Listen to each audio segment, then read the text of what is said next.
This is Women Ending War, the podcast where you'll discover that there is another path, that peace is possible, and that the women here can lead the way. I'm Dr. Ilana Stockbrand. I'm here with Eva Dalek, my co-host. Welcome.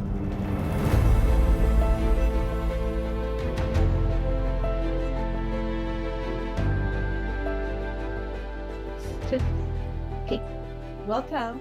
I'm Dr. Ilana Stockbrand, and I'm here today with some amazing, wonderful women. First of all, we have a guest co-host. We have Dr. Fakhira Halloun, and it's really exciting. Fakhira and I met a few episodes ago in podcast, right? When you were our guest on the podcast, and since then we've got to know each other a bit. Fakhira took me for breakfast in one of her favorite spots in Etgar-Challenge, which was super lovely and beautiful. Thank you. So I'm really happy to have you here today. Me too. Thank you for the opportunity. And pleasure. To remind you, if you didn't hear or ever, Dr. Fakhira Halloun is an expert in conflict resolution and peace building, and a Palestinian citizen of Israel.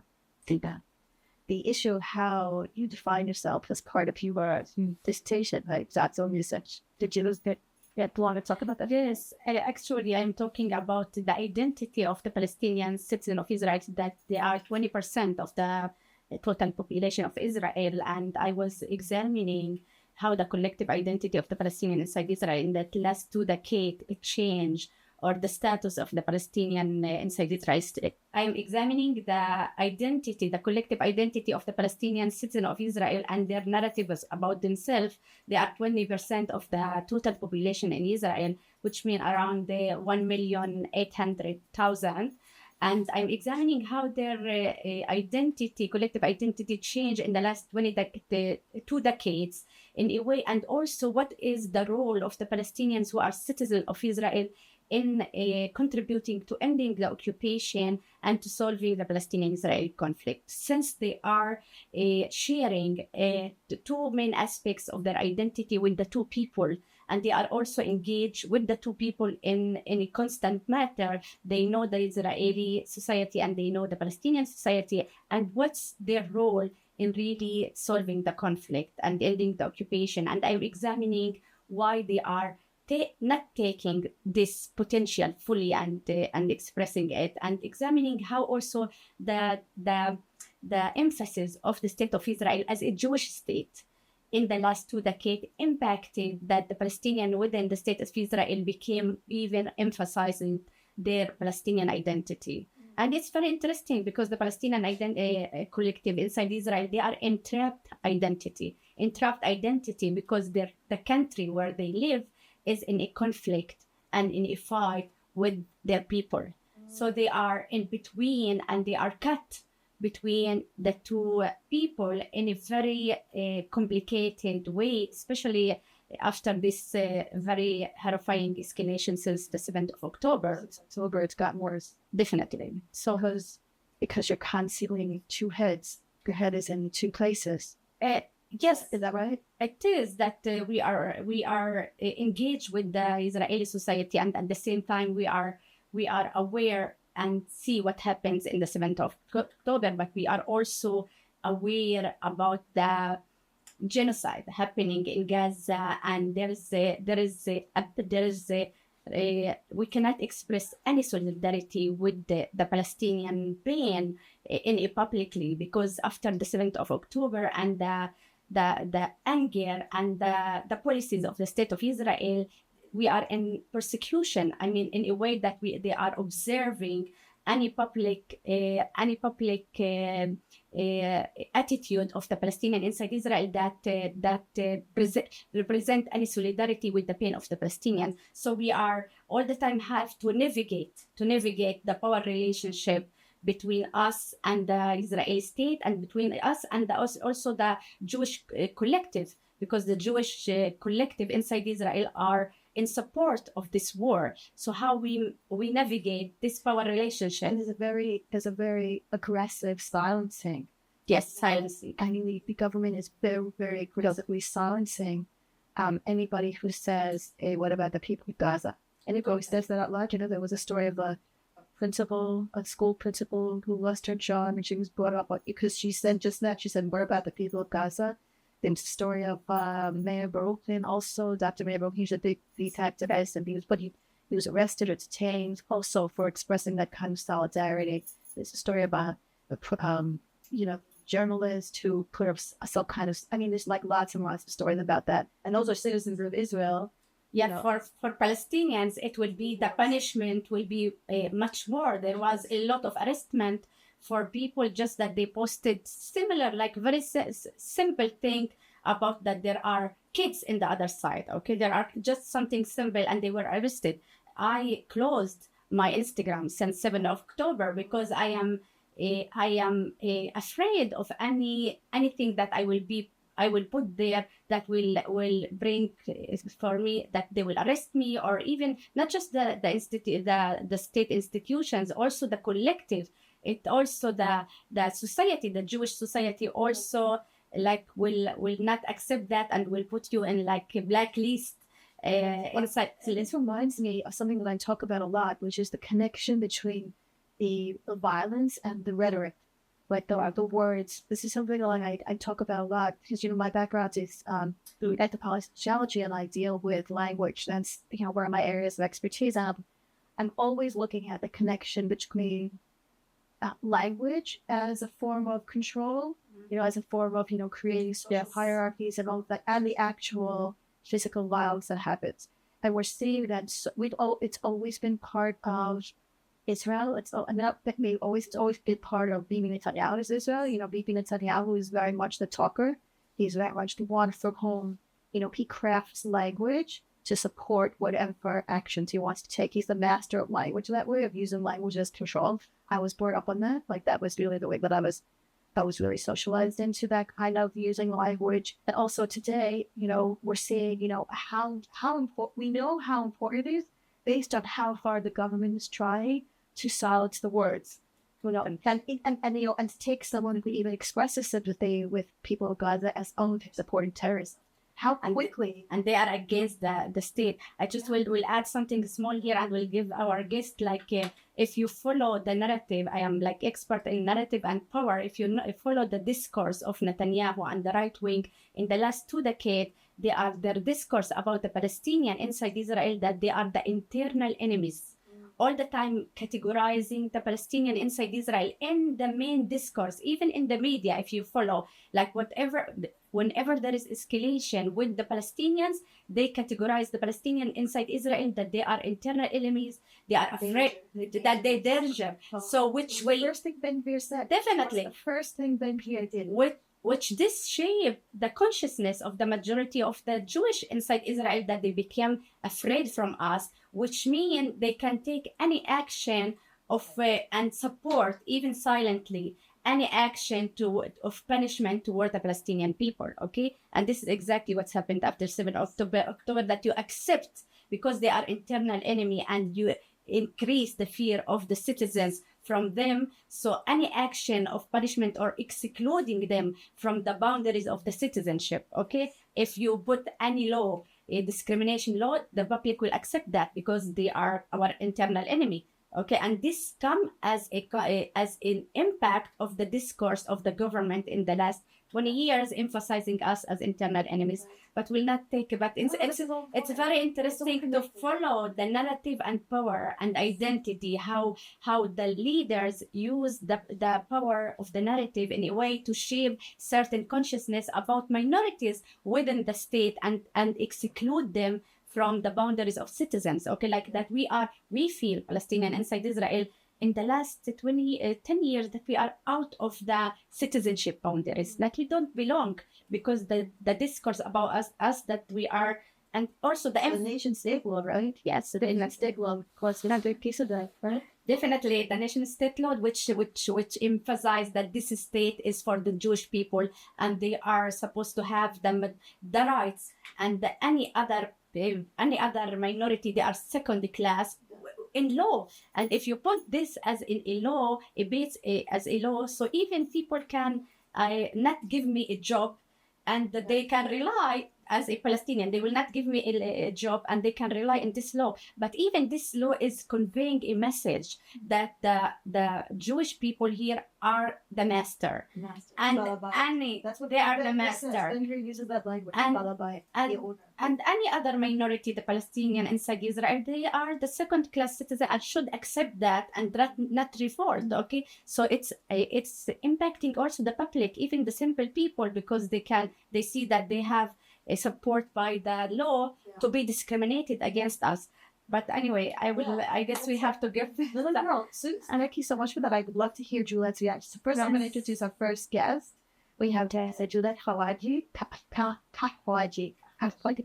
In Arabic, like there are 4 different ways to say the ha and the cook, and I confuse them a lot. There's a ha, there's a ha, there's a ha, there's a ha, right? And like either ha, ka, and ha.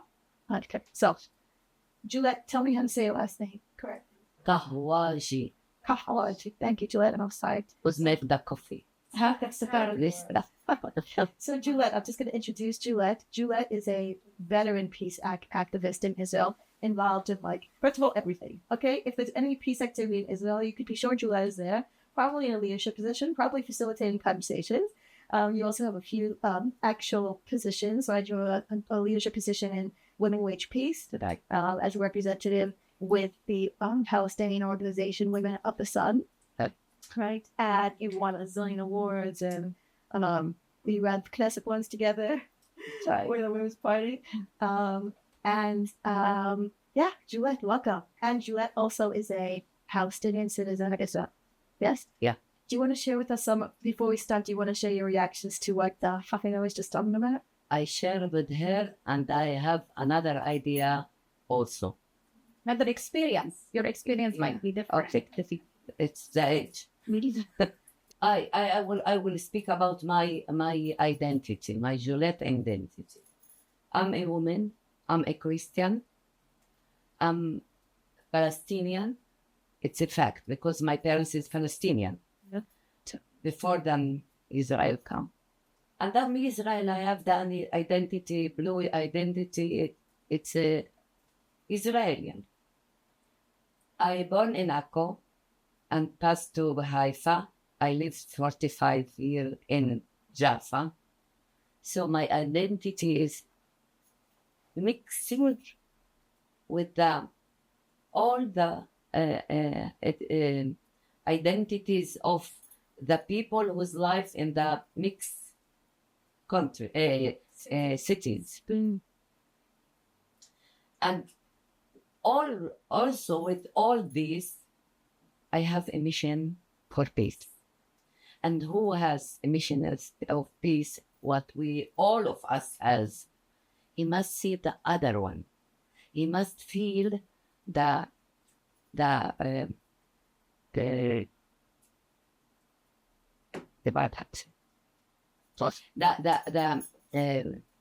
عشان كيف أتنبيك بيتنا another book, education, the another culture, the another educate, the another support, story, that's meaning the narrative of the other one.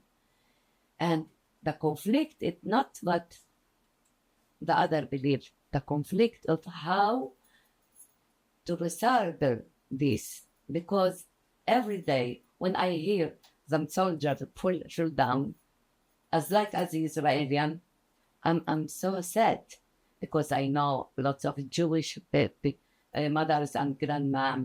I like all of them because we are in a reaction every day together. But in the same time, in the same second, I think about, if there is some children fall down, it was operation. Operation, it's meaning Gaza. It's meaning child. It's meaning women. It's meaning mother. It's meaning father. It's meaning sister. As like here. Sister being without brother. Ima shukula. I'm sorry to that. lost Parents. Yeah, parents also. Grandmom also. It's not only just one soldier fall down. It's family, big family. That's a really important point, that every time we hear one bit of news on one side. We know that there are lots of other sides to who's being hurt here. Yeah. It's hard in Israel because in Israel, I think a lot of times the media only tells one side, right? Right. And they don't want us to see. Even from Palestine on the one side. But because I'm not a human more than everybody know, but because we are sense the feeling of the others, we are care about the others, we want peace. We are here, and all the circles who's working now about to connect for all the sizes, it's meaning they want another situation that the war didn't got us safety.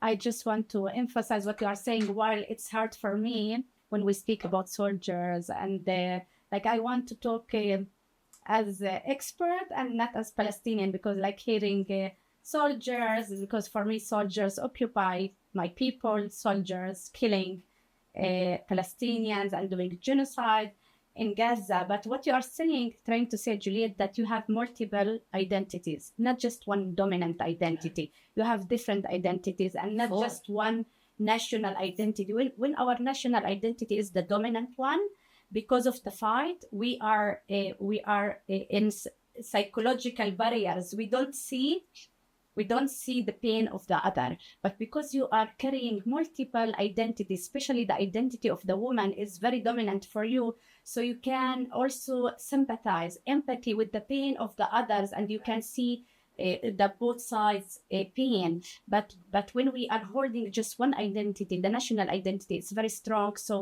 we don't see, because we don't see the pain of the other side. So what's mean, you are transcending, you have values that transcend national identity. And this is what I talked about it last time, because we want values in this conflict. We need values that transcend national identity and carry human values that are respecting people life, that it's not people life. Wait, we cannot kill. We have to solve this conflict, not in violent. I mean, so you care for Palestinians and you care also for Jewish who lose people. In the same time. Yes, because you carry human values that are common to all identities. Okay. I'm living in a place like next than me. It's a empty part of God, the sea, and every bomb I hear, the birds be crazy, the dogs it's afraid, the child is cries. It's small, simple things behaves near than you, and then you in the same moment you begin to connect with the other places more difficult and more far away. Everything is changing in Andor. I want to say something difficult. What the world do now, the price we got. What's the price? The price is very difficult. What I say now, people kill, and from the other side, this no safety. Well, don't give us safety. 75 years, I hear that we make well because we want to feel safety, to believe in safety. The war makes us the opposite of safe. Okay. And so if the war does the opposite of doing us, Sure, the result of the war, it's not safe and you were saying on and not peace. Juliette, you were saying on the way here that you were telling me that you think this is the worst period you've ever seen in your life. You were saying to me that you think this is the worst. About 57. 57 is about it. I'm 67 now. All the just all the 48 I don't been there. But after this, all the war, I've been here. You've seen all the wars. I see. I hear about them. I feel it. Not so much as like in the real act, because I was being in the special cities as like Akka, Haifa, Tel Aviv, the mixed city. It's part of the Shetach, the place. No. The place was ما أقولش المكان اللي عم تصير فيه الحرب Yeah, it's far from where's the fight, where's the confrontation, the real confrontation Because happening. the city is far away in the territorial. Okay, but I feel it in the atmosphere. I feel it in the behaviors of the other people. I feel it in from to hear the news. I feeling of the afraid of the mothers. That they said that the child go out to feel free and play and security. It's like a daily. And everybody is standing in waiting. What happened now? Can I add something more? Because it's fascinating what you are saying. I guess one of the damages of that we have in this war, that it's expanded the boundaries of evilness, that the evil and the level of evilness that both sides are using toward the other sides, and like that the violence, the level of violence that it's acceptable, it's scary. And the dehumanization of the other becoming very dominant in a way that you don't care about the killing that happening in the other sides, that you became apathetic. Apathetic. When you are apathetic, and even that you know that there are like massacres happening in your name, it's just not far away, like some kilometers from here, and you don't care because we are in a fight.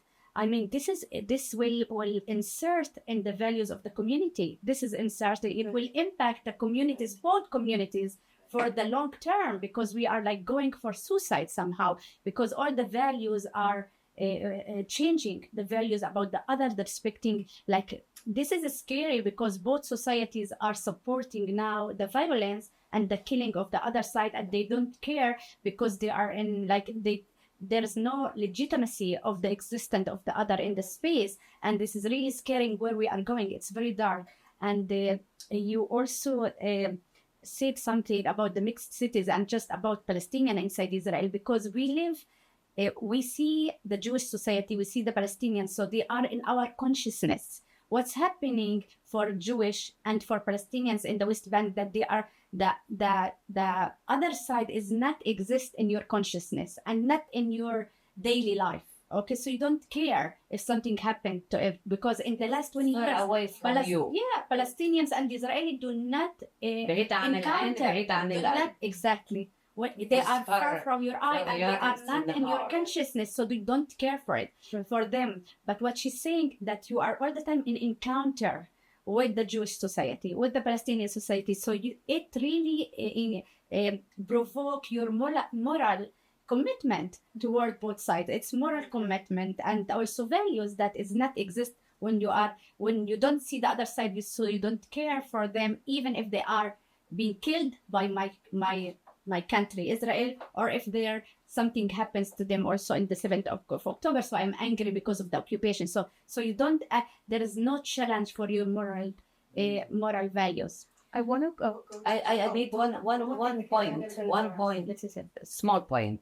Here I want to Marcel, To use this time to ask to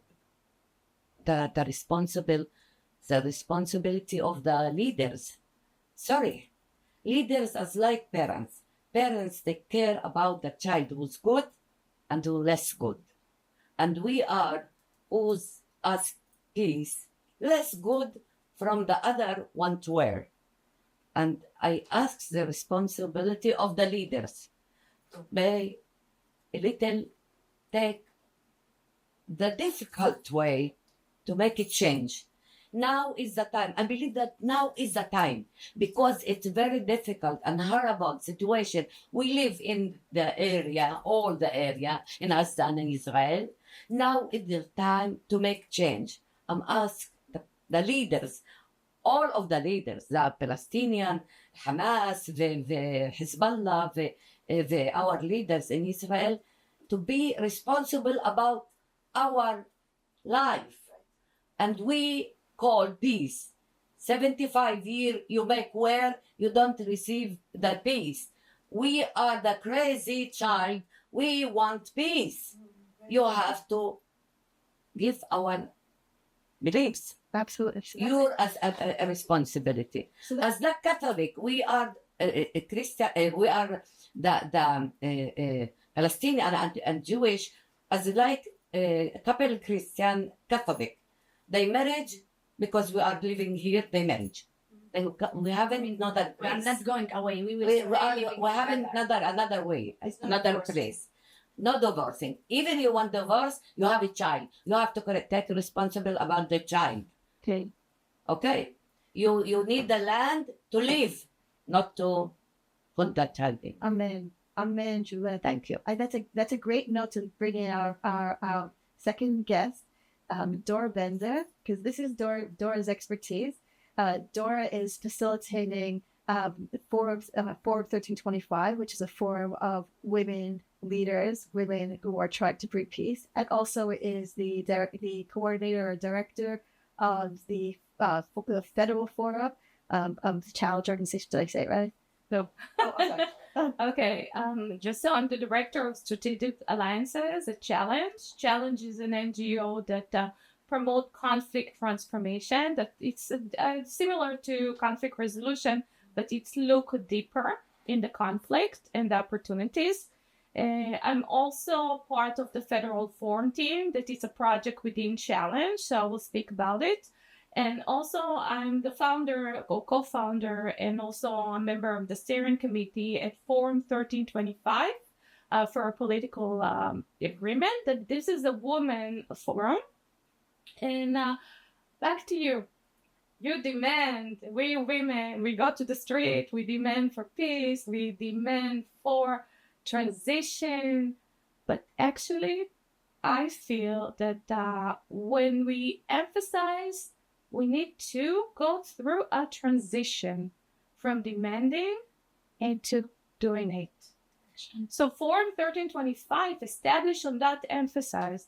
So if we're demanding to be part of the negotiation table, we want equality based on diversity, we need to transition and understanding that just by asking, we're not going to get there.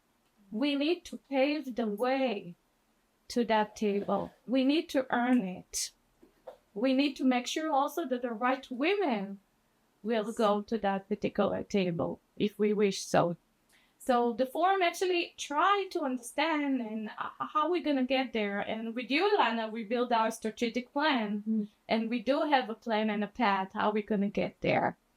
But before I'm diving into it, I do want to say something.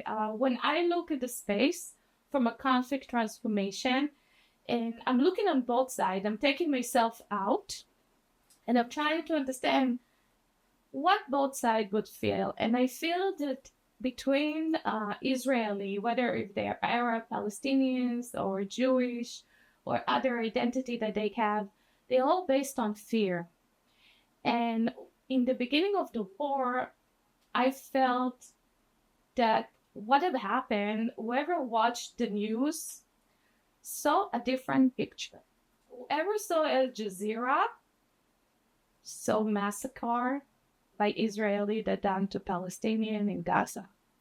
Whoever watched Channel 14, 12, or 11 saw about October 7 massacre, what Hamas did to us. And when I said what Hamas did to us, Hamas did it to Israeli. And I'm emphasizing it did it to Israeli because between the hostages and between the people that died, there are a variety of identity. It might be Arab, or Palestinian, or Jewish. So when my colleague stating, and I'm doing the peace activities or the conflict transformation, and there was one conversation with Warda Sada, that you all know, and she's spoken about the massacre that we do in Gaza. And I said, hey, stop. You know, my family serve in Gaza. You know, my child may one day will be there. Are we massacring? Is that the right terminology for me? If we are here together, every missile that comes, it hit Israeli and also the West Bank, also Palestinian in the West Bank. So when I work in the West Bank, And we work a lot in Gush Etzion, Kfar Husan. I'm not sure if I have time to talk about the situation there, but Kfar Husan have relationship with Jewish settlement, Beitar Elit, and many people from Beitar Elit come and buy their groceries and fixing the car at Husan. So they have in relationship. It's economic, but here it is, settlers and Palestinians in the West Bank. And now, because of the war, the military blocked the entry to Husan and prevented from Haredi Jew from Beitar Elit to enter Husan to do their shopping. So both communities got hurt. And when I go there, so now when I have to enter Husan, there is a big gate. I'm not able to enter with my car. And so I'm parking outside. I'm going to, there is a kiosk at the entry. Ali kiosk is very famous. And I sit there with my colleague, with my Palestinian colleague, and they said, look, there is women, they leave women to guard the gate because it's sort of a safe area. So they feel comfortable to bring young soldiers, they're 18, just finished high school, pointing a gun at the Palestinian. I mean, I'm sitting with Ali in the chair in front of the kiosk, and there is a young woman that she have to do it. She have to take the gun and point toward the kiosk. And they said that, Ali said that he feel responsible for those girls. Yeah. That they feel they're protecting them. Mm-hmm. So I'm saying that they give them, that they always go if they need cigarette, if they need a drink, so it's such a complex situation. I want to say something to that because Eva and I, my co-host here today, Fakhira, I'm so happy you're here. Eva and I have talked about language a few times because, Eva talks about genocide and talks about the last episode was talking about apartheid. And these are words that I know that trigger a lot of Israelis, right? Most Israelis cannot hear the word genocide without saying, oh my God, this was not World War II, this was not the Holocaust. Happy to do the word genocide, it wasn't that. So genocide is a very, very triggering word to Israelis. And that's what you're saying also about the word massacre. Israelis don't want to hear, oh my God, we just massacre? That can't be. My kids are in the army, my friends are in the army, that can't be. So these words are very, very hard for many Israelis to hear. So I don't know if this is our 8th episode of this podcast, and I have not done any pushing back on any of those terms by I don't want to. On purpose, I know I'm not. We heard from one of our interviewers the term connect and not correct, right? Which really 100% defines what I consider to be like my posture, my friendship. Connect and not correct. I'm not here to tell anybody what their experiences are ours. I'm not here to correct anybody's lives or their experience of their lives or their understanding or their analysis of their lives at all. I'm here to listen and to understand and to empathize. It's what you were talking about, like going beyond your own identity towards a larger ability to have empathy, to get empathetic. So that's what for me.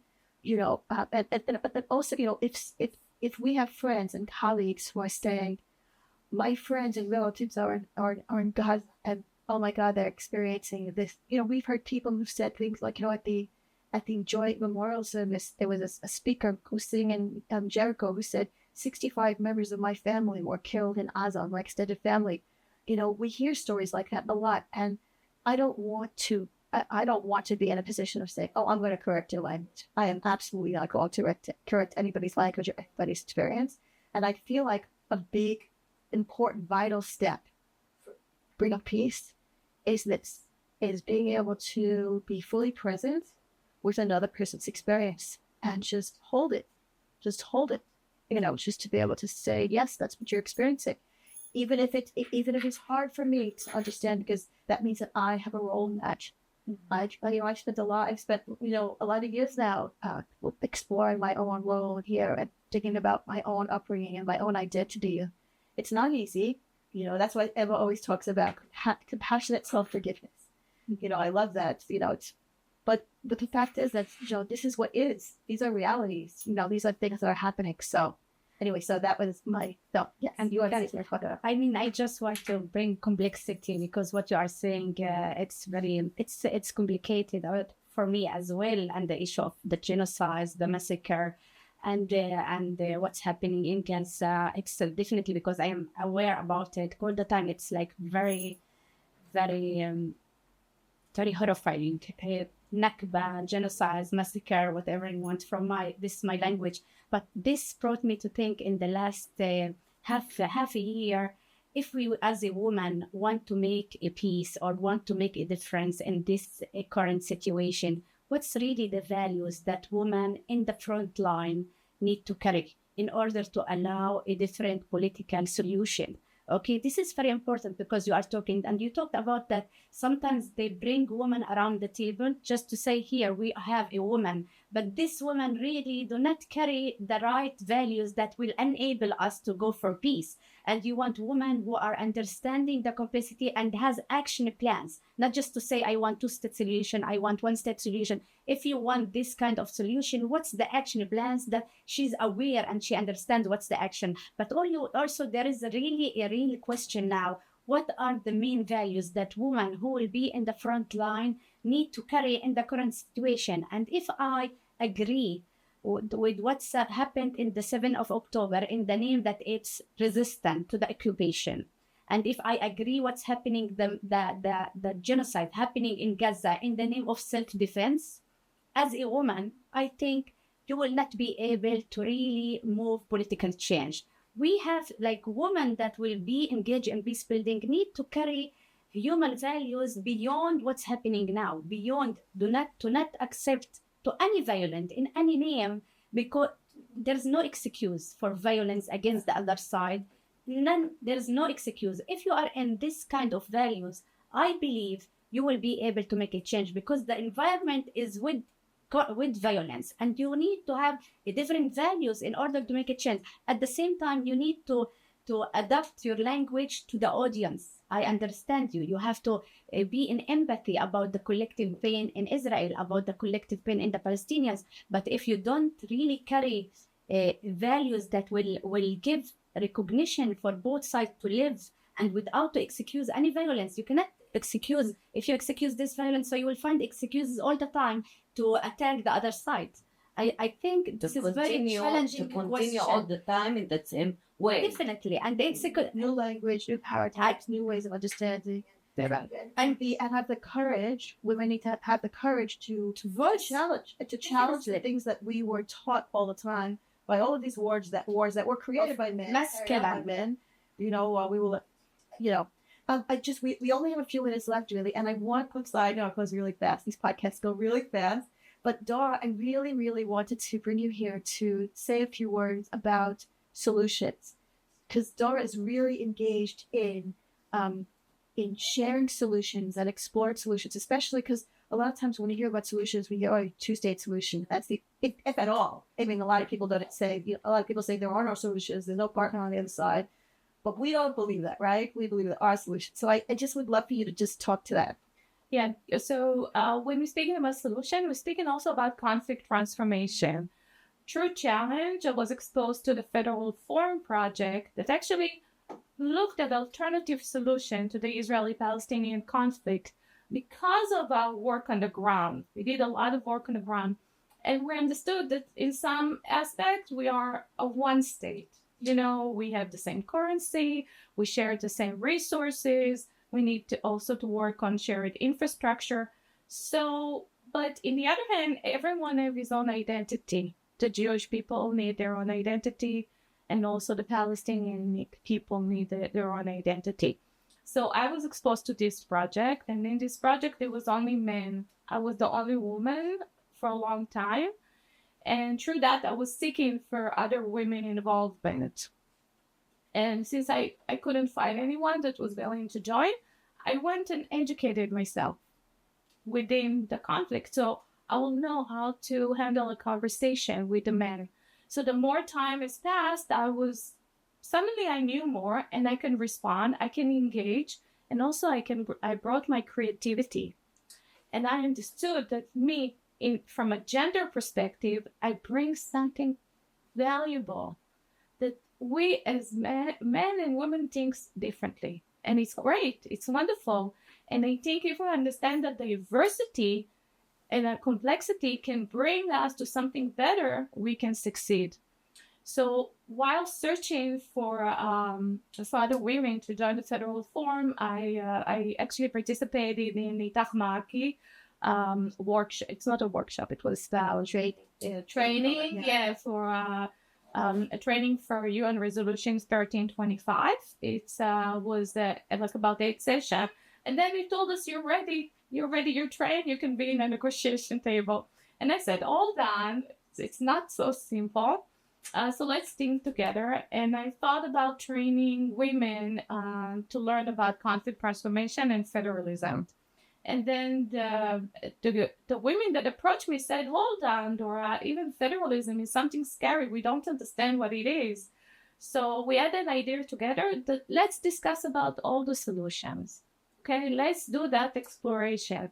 Let's do we call it like a tier 2, when we bring everyone together to understand and what are the options that we have. So through the discovery, we have the solution that had been discussed through the Oslo Accord for many years. It was the 2-state solution. I'm not going to speak as much about it because it's pretty much. And also in the previous episode, right, we had Dr. Julette Kahwaji of A Land for All, and she talked about their solution, which is a sort of variation on the 2-state solution that we talk about. It's 2 states, but it's with open borders, engagement, both sides engaging. Yeah, there is no separation. Yes. So moving forward, we understood that the 2-state solution, there is a reason why it didn't happen. So it's going into a transition into a confederation. A confederation is a cooperation in between 2 states or several states. There isn't any confederation, to give an example, in the world beside the European Union. So the European Union is a union between states, okay, in Europe, that gather together, and they have their own parliament, and then they having the ability to work together. So what they did, they opened the borders, right? Some of the countries have shared currency, not all of them, but some of them, and they also have some discussion about in diplomatic terms, because they are a coalition. So this is a term of confederation. So when we look at the Israeli-Palestinian conflict, this is a good transition in between thinking about the 2-state moving into a confederation, while we understand that both identity they